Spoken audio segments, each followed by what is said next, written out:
Good afternoon. Kindly introduce yourself. Hi, ma'am, sir. My name is Maricel B. Santos. I'm 32 years old. I live in number 70, Ipinabatapak District, Dagupan City, Pangasinan.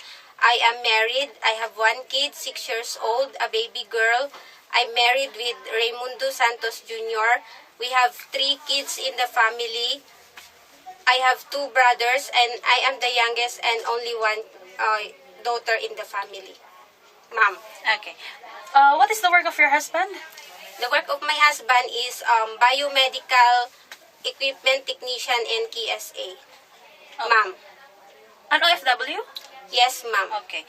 Then who will take care of your kids when you work in Hong Kong? My mother-in-law, ma'am.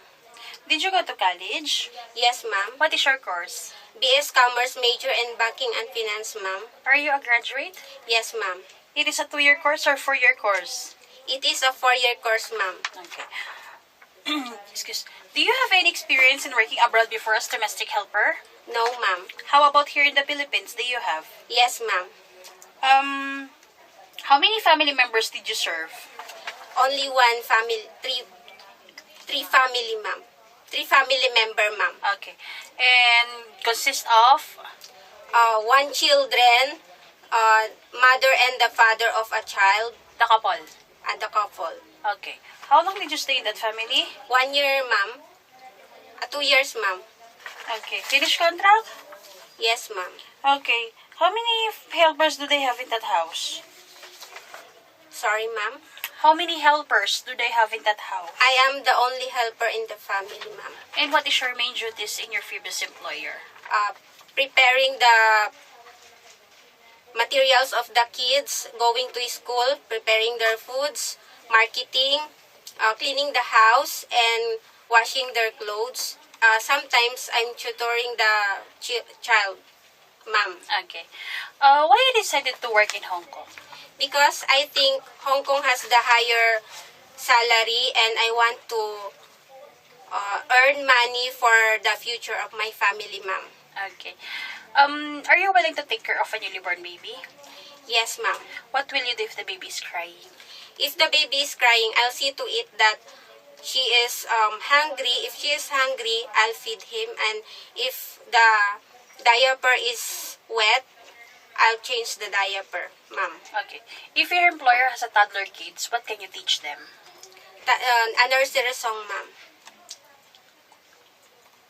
Good manners, teaching in English, teach how to write, how to read, and sing a song, a nursery song. Okay. Can you give a nursery song?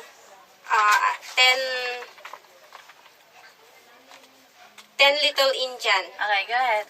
1 little, 2 little, 3 little Indian, 4 little, 5 little, 6 little Indian, 7 little, 8 little, 9 little Indian, 10 little Indian boys. Okay. Are you afraid of dogs and cats? Yes, ma'am. A dog or a cat? Yes, ma'am.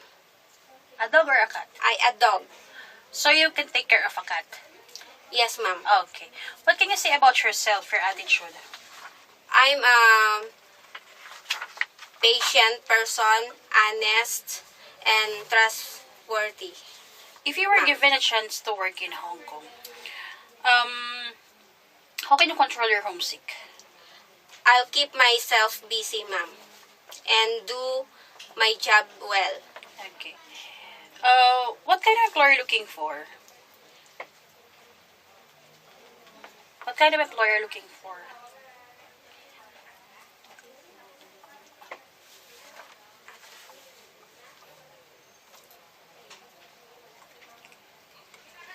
Okay. You don't have any idea what kind of employer you're looking for? I'm looking for a family member with a kid, and maybe a good family, a trustworthy family, a nice and good family. Okay. Will you accept the day off set by employer? Yes, ma'am. Can you promise not to borrow money from the other helper or from your employer in Hong Kong? Yes, ma'am. Can you give a short message to your future employer so that they will hire you? Hi, ma'am, sir. If you choose me as your helper, you won't regret because I can do the household works very well. And I promise um, to do the household works and follow your instructions, ma'am. Thank you. God bless and see you in Hong Kong.